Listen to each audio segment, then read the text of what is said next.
दोस्तों, आज मैं आपको ऐसी समग्र जीवन शैली के लिए आमंत्रित करना चाह रहा हूँ, जो हमें संपूर्ण स्वास्थ्य दे सकती है, जीवन में समरसता ला सकती है और हमें आनंद से परिपूर्ण कर सकती है।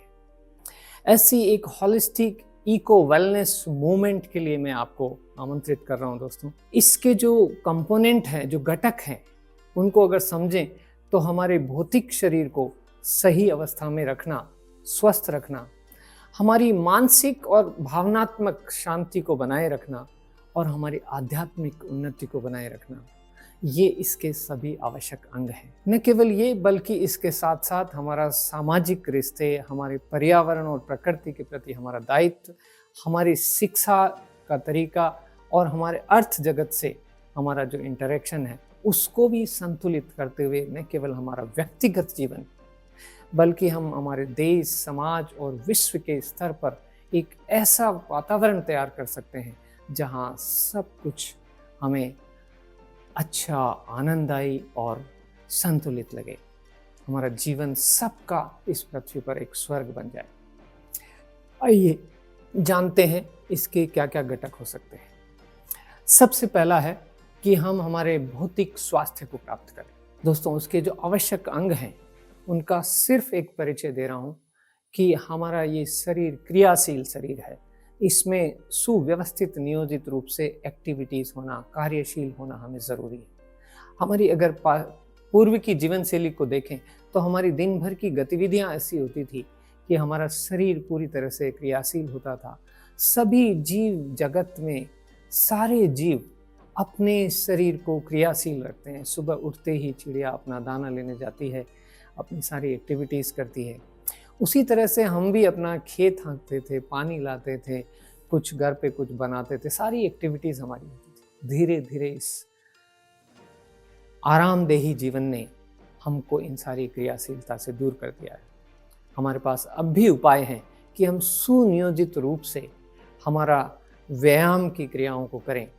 योग, प्राणायाम, मुद्रा, ध्यान, चिकित्सा, ये सब चीज़ों को हम समावेशित कर सकते हैं और इसके सिद्धांतों को हम ठीक से समझें। उसके बारे में आगे हम चर्चा करेंगे। दूसरा हमारा आयाम है कि हम जो कुछ भी ग्रहण करते हैं, जो भी हम आहार लेते हैं, क्या वो प्रकृति सम्य है। हमारा रक्त वो एल्कलाइन होता है, क्षारीय होता है। और अगर हम तला भुना ऐसा आहार लेते हैं जो डब्बा बंद, पैक्ड, प्रोसेस्ड, ये प्राकृतिक नहीं होकर इसको अम्लीय बना देता है और शरीर के रोगों का मुख्य कारण होता है। तो अगला चरण हमारे जानने का है कि हमारा आहार कैसे प्रकृति सम्य, कैसे संतुलित होना चाहिए, जो सुपाच्य हो, शरीर में आसानी से एब्जॉर्ब हो, डाइजेस्ट हो, एसिमिलेट हो और उसके बाद हमें संपूर्ण स्वास्थ्य दे, न कि हमारे शरीर में टॉक्सिन्स की मात्रा बढ़ाए और पूरे हमारे शरीर को रोगी बना दे। इसको भी हम विस्तार से समझेंगे। तीसरा हमारा चरण है कि हम हमारे शरीर में अगर स्वाभाविक रूप से जो टॉक्सिन्स पैदा होते हैं, जो विजातीय द्रव्य बनते हैं, जो अनावश्यक अपाच्य सामग्री रहती है, वो सब सुव्यवस्थित रूप से बाहर निकल जाए। कुदरती शरीर ने ये सारे मैकेनिज्म्स बनाए हैं जिनसे ये टॉक्सिन्स बाहर निकल जाते हैं। लेकिन अगर हमारी जीवन शैली ऐसी हो चुकी है कि वो पर्याप्त रूप से बाहर नहीं निकल के और हमारे को रोक दे रहे हैं, तो हमें डिटॉक्स की प्रक्रियाओं को अपनाना चाहिए।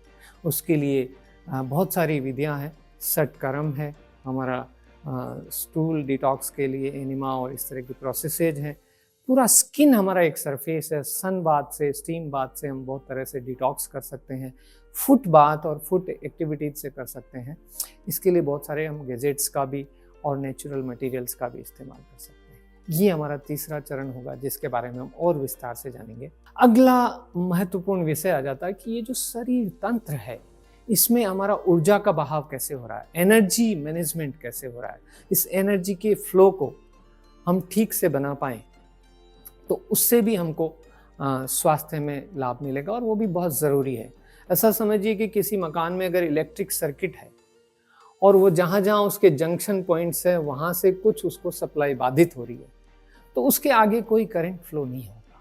उसी तरह से हमारे शरीर में जहाँ विभिन्न स्थानों पर ये ऊर्जा तंत्र है, कुछ भाव मात्रा में हम इनको चक्रास भी बोल सकते हैं। तो वो जहाँ एनर्जी सेंटर्स ब्लॉक्ड हैं, जिनका कारण भौतिक या मानसिक भी हो सकता है।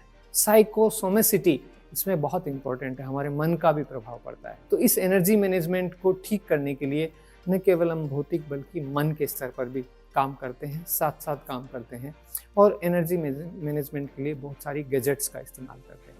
इवन हम एक्यूप्रेशर, साउंड थेरेपीज, एक्यूपंक्चर, कुछ इलेक्ट्रोमैग्नेटिक थेरेपीज और इन चीज़ों का भी सहारा लेते हैं। हमारा 5वां विषय आ जाता है। ये जो चारों विषय हैं काफ़ी हद तक भौतिक स्तर पर हैं। हालांकि सभी भौतिक कारणों का संबंध मानसिक, भावनात्मक और आध्यात्मिक कारणों से भी होता ही है, ये इंटरेक्टिव है। लेकिन अगला जो बिंदु है वो मुख्यतः हम मनस की बात कर रहे हैं, हमारे मन की शांति की बात कर रहे हैं। और ये जो मन की क्रियाएं हैं, इनको मन के हमारे भावों को ठीक रखना, इसके लिए काम करना, ये हमारा अगला चरण होता है।